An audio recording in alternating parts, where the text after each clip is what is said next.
Mummy ये बहुत अच्छा किया जो आप मुझसे मिलने यहाँ आ गए। अरे राम, आप आ गए ऑफिस से।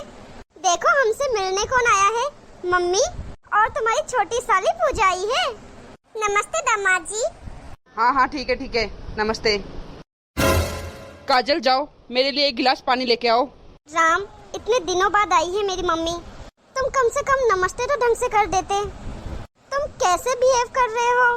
मैंने कह दिया ना मुझे प्यास लगी है। क्या हो गया, तुम्हारी मम्मी और बहन आई है तो चाय नाश्ता करवा इनको। पर मुझसे बहस करने की तुझे कोई जरूरत नहीं है। तुमसे बोल दिया एक गिलास पानी लेके आओ, पानी लाते हुए तो कहाँ गई, मुझसे बहस करने लग गई। और तुम्हें ज्यादा ही तुम्हारी मम्मी को नमस्ते करवाना है ना, तो लो नमस्ते मम्मी जी, ठीक है। दामाद जी ये कैसे बात कर रहे हो आप काजल से? अरे मैं तो सोच रही थी कि तुम काजल को बहुत अच्छी तरीके से रखते होंगे, लेकिन आप तो मेरे सामने ही काजल से इस तरीके से बात कर रहे हो, तो फिर पीठ पीछे कैसे बात करते होंगे? बहुत गलत बात है ये दामाद जी। मैं तो आपके बारे में बहुत अच्छा सोच रही थी।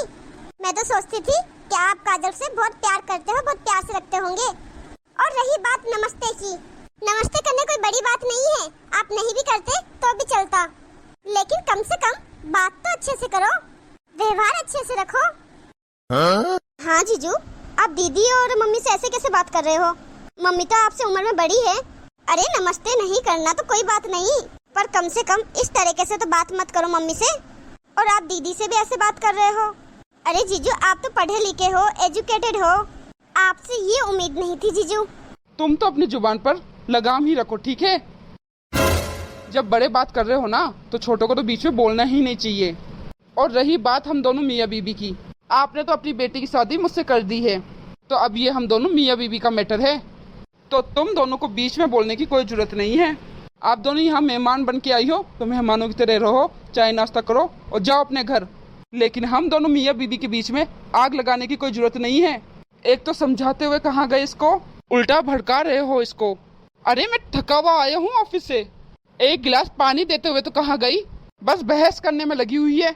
और मम्मी जी आप भी इसका साथ दे रही हो इसको समझाने की जगह। राम तुम मुझसे तो बदतमीजी कर रहे हो, पर कम से कम मेरी मम्मी और बहन से तो मत करो। इनसे तो तमीज से बात करो, इनसे तो बदतमीजी से बात मत करो। क्या हो क्या गया है तुम्हें राम? हाँ कर रहा हूँ बदतमीजी। अगर तुम चाहती हो ना कि इन दोनों के साथ और बदतमीजी ना करूँ तो तुम्हारे लिए अच्छा यही होगा कि मुझसे बहस करने की जगह जाकर मेरे लिए पानी लेके आ जाओ। नहीं तो मेरा सर इतना खराब हो रहा है कि मैं गुस्से में कुछ और कह दूंगा, इसलिए मेरा मूड खराब मत करो। वैसे ही सर दर्द हो रहा है, जाओ पानी लेके आ। लाती हूँ। सारा मूड खराब कर दिया। मम्मी जीजू को क्या समझाता और क्या निकले। बेटा ये कितना परेशान करता होगा काजल को, मैं तो ये सोच रही हूँ। अच्छा हुआ आज हम यहाँ आ गए और दामाद जी का असली रूप देख लिया। अब तो मैं अपनी बेटी को 1 मिनट यहाँ रहने नहीं दूंगी। नाम राम है और हरकतें रावण जैसी है इसकी। राम पानी ले आई मैं तुम्हारे लिए। रखो उधर ही, मैं आ रहा हूँ। मम्मी मुझे नहीं पता था कि राम आपके साथ ऐसे बदतमीजी करेंगे। अगर मुझे पता होता ना तो मैं आप लोगों को मना कर देती यहाँ आने के लिए। नहीं बेटा अच्छा हो गया जो हम यहाँ आ गए और हमने राम का ये रूप देख लिया। अब हम तुझे 1 मिनट भी यहाँ रहने नहीं देंगे। चल तू हमारे साथ चल। नहीं मम्मी ऐसा कुछ भी नहीं है, राम बिल्कुल ऐसा आदमी नहीं है। लेकिन पता नहीं क्यों वो आज इतना उल्टा सुल्टा क्यों बोल रहे हैं, इतनी बदतमीजी से बात कर रहे हैं मुझसे भी। हालांकि उन्होंने आज दिन तक मुझसे कभी बदतमीजी नहीं की है, पर आज पता नहीं क्यों। मम्मी मुझे बहुत ज्यादा शर्मिंदगी हो रही है, मैं बता नहीं सकती कि मैं कैसा महसूस कर रही हूँ। मुझे माफ कर देना मम्मी, आपको मेरी वजह से यहाँ आके इतना कुछ सुनना पड़ा। नहीं नहीं बेटा शर्मिंदगी तो मुझे महसूस हो रही है कि मैंने कैसा लड़का ढूंढा तेरे लिए और कैसा घर ढूंढा तेरे लिए जो तेरे साथ ऐसा व्यवहार हो रहा है। बेटा मुझे तो लगा दामाद जी तेरी बहुत केयर करते हैं, बहुत अच्छे से रखता होगा तुझे। मैं तो बेटा बस यही देखने आई थी कि तुम दोनों कैसे रह रहे हो, खुश तो हो। पर जब यहाँ आके देखा तो मुझे बहुत बुरा लग रहा है तुम दोनों को देखकर। दीदी क्या सच में जीजू तुम्हारे साथ ऐसा व्यवहार करते हैं? हमें तो लगा कि जीजू बहुत अच्छे हैं, पर यहाँ आके देखा तो कुछ और ही है। नहीं पूजा, राम बिल्कुल भी ऐसा नहीं है। कभी मुझसे ऊंची आवाज में बात नहीं की है, कभी मेरी बेइज्जती नहीं करते, कभी कभी मुझसे बदतमीजी से बात नहीं करते, लेकिन आज तो मैं भी हैरान हूँ कि उनको क्या हो गया है।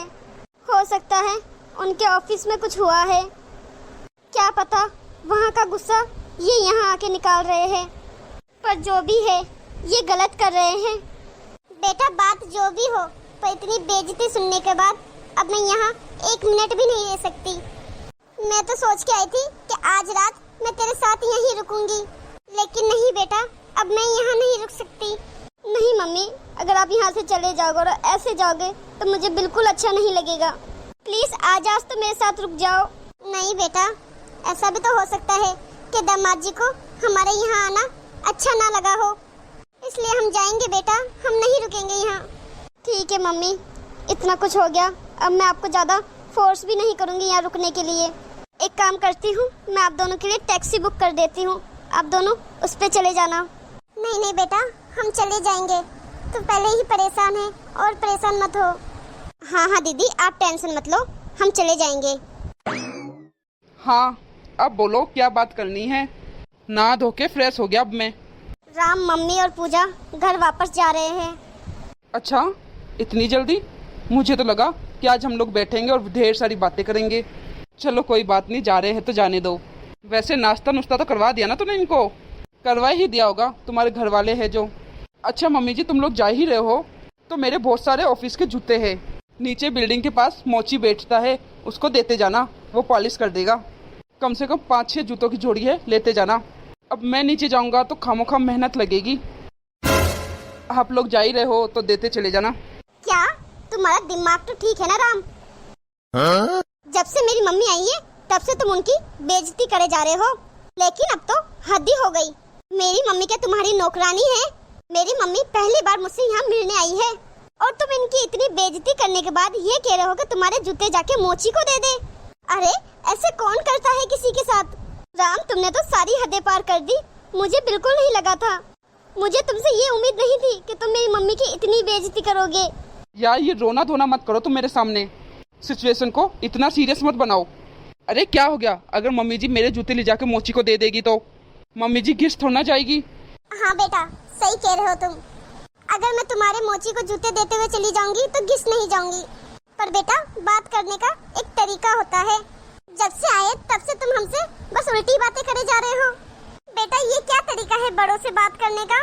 और मैं क्यों दूंगी तुम्हारे घर के जूते? मैं तुम्हारे घर की नौकरानी हूँ क्या? तुम तो मेरे साथ ऐसा व्यवहार कर रहे हो कि मैं तुम्हारे घर की नौकर हूँ। हाँ, तो मेरी माँ भी ना इस घर की नौकर नहीं है, तुम्हारी बेटी की नौकरानी नहीं है। क्या मतलब? किसने कहा कि तुम्हारी माँ इस घर की नौकर है? अरे इसने, तुम्हारी बेटी ने, इसने कहा है मेरी माँ को नौकर। क्यों काजल, कुछ याद आया? पता है काजल, वो कल मुझे डेट पर लेके जा रहा है। अरे वाह, ये तो बड़ी अच्छी बात है। बेटा मैं ये नीचे से फ्रूट और सब्जी लेके आ गई। अरे ओ बुढ़िया, तेरे को ये किसी ने नहीं सिखाया? किसी के घर के अंदर जाने से पहले बेल बजानी चाहिए। कौन है ये बुढ़िया काजल? मुझे तो लग रहा है ये तेरे घर की नौकरानी है, और तूने इसको कोई तमीज वमीज नहीं सिखाई क्या इस बुढ़िया को? घर की नौकर है तो नौकर की तरह रहे, मालिक की तरह अंदर घुसी चली आती है। अब खड़ी क्या है यहाँ पे? जा अंदर जा। और तू क्या देख रही है काजल? कहना इस बुढ़िया को जाने के लिए। आजकल के नौकर पता नहीं अपने आप को क्या समझते हैं। हाँ हाँ, जाओ अंदर जाओ, मैं देख लूंगी सब्जी और फ्रूट। तुम तब तक कोई दूसरा काम कर लो, फालतू में खड़े होकर हमारी शक्ल देख रही हो। जाओ अंदर जाओ। तूने भी क्या काजल ऐसे बूढ़े बूढ़े नौकर रख रखे हैं? वो ऐसे ही। काजल, तुम्हारी दोस्त ने तुम्हारे सामने मेरी माँ को नौकर कहा, इस घर की नौकरानी कहा, और तुम चुपचाप बैठी हुई सुनती रही। तूने एक बार भी अपनी दोस्त को बताना जरूरी नहीं समझा कि वो इस घर की नौकरानी नहीं, तुम्हारी सास है। पता है मेरी माँ को कितना बुरा लगा था कि वो ये घर छोड़ के गाँव चली गई। तुम्हें पता है जब मेरी माँ ने मुझे ये बात बताई रो रो के कि उनके साथ इतनी बेइज्जती हुई, मेरा तो मन ही फट गया था। मैं तो उसी समय तुमसे आकर बात करना चाहता था इस बारे में, लेकिन मैं जानता था कि तुम नहीं समझोगी, इसलिए आज तुम्हारी माँ और ये बहन आ रखी है ना, तुम्हारी माँ के साथ इसलिए ऐसा सलूक किया कि तुम्हें एहसास हो सके कि किसी की माँ बाप की बेइज्जती करते हैं तो कैसा लगता है। मम्मी जी मुझे माफ़ करना, मैं आपकी कोई बेइज्जती नहीं करना चाहता था, वो तो मैं बस काजल को सबक सिखाना चाहता था और मुझे यही तरीका सही लगा काजल को सबक सिखाने के लिए। इसीलिए मैंने आपके साथ इतना गलत व्यवहार किया। हो सके तो मुझे माफ कर देना मम्मी जी। काजल बेटा, ये क्या कह रहे हैं दामाद जी? तुमने क्या ऐसा किया अपनी सास के साथ? क्या मैंने तुम्हें यही संस्कार दिए हैं? और मैं समझ रही थी कि दामाद जी गलत है, वो हमारे साथ गलत कर रहे हैं, बल्कि तुम इनकी माँ के साथ गलत व्यवहार कर रही थी। क्या मैंने तुम्हें यही सिखाया था कि अपने ससुराल जाकर अपने बड़ों के साथ ऐसा करना? अगर तुम अपने मायके में अपने माँ बाप को छोड़ के आई हो तो यहाँ ससुराल में तुम्हारे सास ससुर तुम्हारे माँ बाप है। ये क्यों भूल गई तुम? मुझे तो शर्म आती है ये सोच के कि तू जैसी मेरी बेटी है। शायद मेरे ही संस्कारों में कोई कमी आ गई थी, मैं ही तुझे संस्कार नहीं दे पाई कि तू अपनी सास को अपने दोस्त के सामने नौकर कह रही है। दामाद जी प्लीज आप मुझे माफ कर दो। मैं आपके बारे में गलत सोच रही थी, लेकिन यहाँ तो उल्टा है। मेरी खुद की बेटी ने ही आपके साथ इतना गलत किया है। मैं तो यही कहूँगी काजल, जाके अपनी सास से माफी मांगना और उनको गाँव से यहाँ वापस लेके आना। जब दामाद जी ने मेरे साथ बदतमीजी की, तुम्हारे साथ बदतमीजी की, तो तुम्हें कितना बुरा लगा? तो तुम सोचो, जब तुमने दामाद जी की माँ के साथ बदतमीजी की, उनको नौकर कहा, तो दामाद जी को कितना बुरा लगा होगा, तुम्हारी सास को कितना बुरा लगा होगा। मम्मी मुझे माफ कर दो। राम तुम भी मुझे माफ कर दो प्लीज। आज मुझे एहसास हो गया है कि किसी को बेइज्जत किया जाता है तो कितना बुरा लगता है। बिल्कुल सही तरीका चुना तुमने मेरे जैसे को सबक सिखाने का। और मैं आपसे प्रॉमिस करती हूँ राम, मैं मम्मी जी से माफी मांगूंगी और उनको यहाँ वापस लाऊंगी। अच्छा है काजल, तुम्हें अपनी गलती का एहसास है। मैं तुम्हारी मम्मी की बेइज्जती नहीं करना चाहता था, उनको नीचा नहीं दिखाना चाहता था। बस तुम्हें उस दर्द का एहसास कराना चाहता था जो दर्द मैं सहन कर रहा था। माना मेरा तरीका गलत था, पर मेरे पास कोई और तरीका नहीं था तुम्हें समझाने के लिए। नमस्ते दोस्तों, तो कैसी लगी आपको आज की हमारी ये कहानी? हम इस कहानी के माध्यम से आपको यही सिखाना चाहते थे कि हमें अपनों से बड़ों की इज्जत करनी चाहिए। आदमी कोई भी हो, कैसा भी हो, उसे हमें कभी नीचा नहीं दिखाना चाहिए। खासकर हमें दूसरों के माँ बाप की इज्जत करनी चाहिए। अगर हम किसी के माँ बाप की इज्जत नहीं करेंगे तो वो व्यक्ति हमारे भी माँ बाप की इज्जत नहीं करेगा। बाकी आपको इस स्टोरी में कोई कमी लगी हो तो हमें जरूर बताना। वीडियो अच्छी लगी तो लाइक और अपने परिवार दोस्तों में शेयर जरूर कर देना। और अभी तक आपने हमारे चैनल को सब्सक्राइब नहीं किया है तो फटाफट से सब्सक्राइब कर देना, ताकि ऐसी कहानियाँ और आगे आपको देखने को मिलती रहे। धन्यवाद।